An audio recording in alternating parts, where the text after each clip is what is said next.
According to William E. Gibson, on April 3rd of 1973, a Motorola engineer by the name of Martin Cooper delivered a phone call from 6th Avenue in New York. This phone call was delivered to Joel Engel at a lab for AT&T, and the words that Martin Cooper had for his bitter rival was that I developed the first cell phone. Hello, my name is Alex Isley, and today I will be informing you about the invention of the first cell phone. Now, the invention of the first cell phone would not be made possible without the advanced engineers at Motorola. And the cell phone is a very important part of our daily lives. We use it every single day, and we're able to communicate with people from thousands of miles away, as well as look up vital information whenever we need to. That is why it is also important to know the history behind the cell phone. Now, I'm credible to speak on this topic because, for one, I use my cell phone daily, as I'm sure most of you do. However, I sought out to learn a little bit more about the components that make up a cell phone, as well as how they function, how we're able to communicate with each other from so far away so easily, and look up information whenever we need to. The first thing that I will discuss with you is about the debut and the price point set for the first ever cell phone. And finally, I will discuss what the original phone looked like compared to the cell phones that we use today. With that being said, let's discuss about the debut of the first cell phone. In 1983, the world was introduced to the first mobile phone, as we call it today, the cell phone. And this was only made possible by the Dynatac 8000X made by Motorola. The price was quite high for this phone at that period of time. According to Lamarck McPherson of the Pratt Institute, the price was approximately $4,000 US. That's $10,029 US in today's market.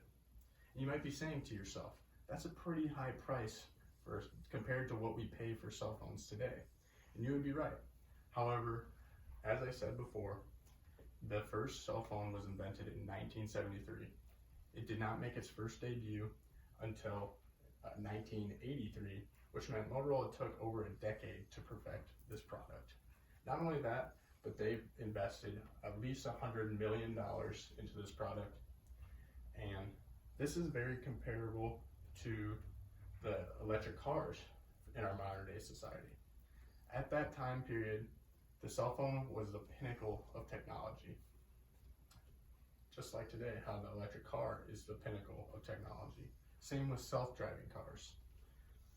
That is why it was so expensive at that period of time. This leads me to my next point of what the Dynatac used to look like. It was a shoe-style phone, meaning it had the shape of a shoe, as well as, unfortunately, the size of a shoe.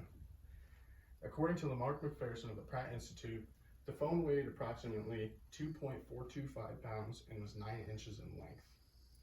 Now, the cell phone I have for you here today, according to my measurements, is approximately 6 inches long and weighs just under a half of a pound. Now, I know there's much bigger phones out there today with much bigger screens so you can do more activities on it.